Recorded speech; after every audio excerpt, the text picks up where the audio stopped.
എല്ലാവർക്കും നമസ്കാരം. Ginger bread house എന്ന് നിങ്ങൾ കേട്ടിട്ടുണ്ടോ? ക്രിസ്മസിന് പള്ളികളിലും വീടുകളിലും ഒക്കെ നമ്മൾ പുൽക്കൂട് തയ്യാറാക്കാറില്ലേ? അതുപോലെ തന്നെ ഒരു ചെറിയ വീട് വലിയ പഞ്ചനക്ഷത്ര ഹോട്ടലുകളിലും ചില റെസ്റ്റോറൻറ്റുകളിലും ഒക്കെ പണിത് വെക്കാറുണ്ട് ക്രിസ്മസ് സമയത്ത്. ഈ വീട് പണിയുന്നതാകട്ടെ ഒരുതരം ബ്രെഡ് കൊണ്ടാണ്, ജിഞ്ചർ ബ്രെഡ് കൊണ്ട്. ചുക്കിൻ്റെ പൊടികളൊക്കെ ചേർത്ത് മാവാക്കി അത് വലിയ ഷീറ്റുകളായി പരത്തി ബേക്ക് ചെയ്തെടുത്താണ് ഈ വീട് നിർമ്മിക്കുന്നത്. ഇത്തരം ഷീറ്റുകൾ ചെറിയ വീടിൻ്റെ ചുമരിൻ്റെ വലുപ്പത്തിലും ആകൃതിയിലും മുറിച്ചെടുത്ത് ബട്ടർ ക്രീം കൊണ്ട് ഒട്ടിച്ചാണ് ചെറിയ വീടുകൾ നിർമ്മിച്ച് റെസ്റ്റോറൻറ്റുകളിലും ഹോട്ടൽ റിസപ്ഷനുകളിലുമൊക്കെ വെക്കുന്നത്. ഇതുപോലെ തന്നെ ഈ മാവ് കൊണ്ട് ചെറിയ കുക്കീസുകളും തയ്യാറാക്കാം. ഇങ്ങനെ തയ്യാറാക്കുന്ന കുക്കീസുകളാണ് ഈ വീടിൻ്റെ മേൽക്കൂരയിൽ ഓടുകളായി പാകുന്നത്.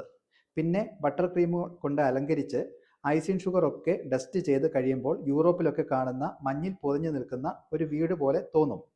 ജിഞ്ചർ ബ്രെഡിൻ്റെ ഈ റെസിപ്പി ഈ വീഡിയോയുടെ അവസാന ഭാഗത്ത് ഞാൻ കൊടുത്തിട്ടുണ്ട്. വീഡിയോ പോസ് ചെയ്ത് സ്ക്രീൻഷോട്ട് എടുത്ത് റെസിപ്പി ഉപയോഗിക്കാം. ഇത്തരം പുതിയ ട്രെൻഡിങ് ആയിട്ടുള്ള കാര്യങ്ങളും ബേക്കറിയുടെ അടിസ്ഥാനപരമായ കാര്യങ്ങളും നിങ്ങൾക്കും പഠിക്കാൻ ആഗ്രഹമില്ലേ? കാലത്തിനനുസരിച്ച് നിങ്ങൾക്കും മാറണ്ടേ? എങ്കിൽ ഞങ്ങളുടെ ഓൺലൈൻ ബേക്കിംഗ് ക്ലാസ്സിൽ ജോയിൻ ചെയ്യൂ. താഴെ കാണുന്ന നമ്പറിൽ കോൺടാക്റ്റ് ചെയ്താൽ മതി. ഈ വരുന്ന ഡിസംബർ സീസൺ നിങ്ങളുടേതാകട്ടെ അല്ലേ? എല്ലാവരിലേക്കും സന്തോഷം നിറയട്ടെ.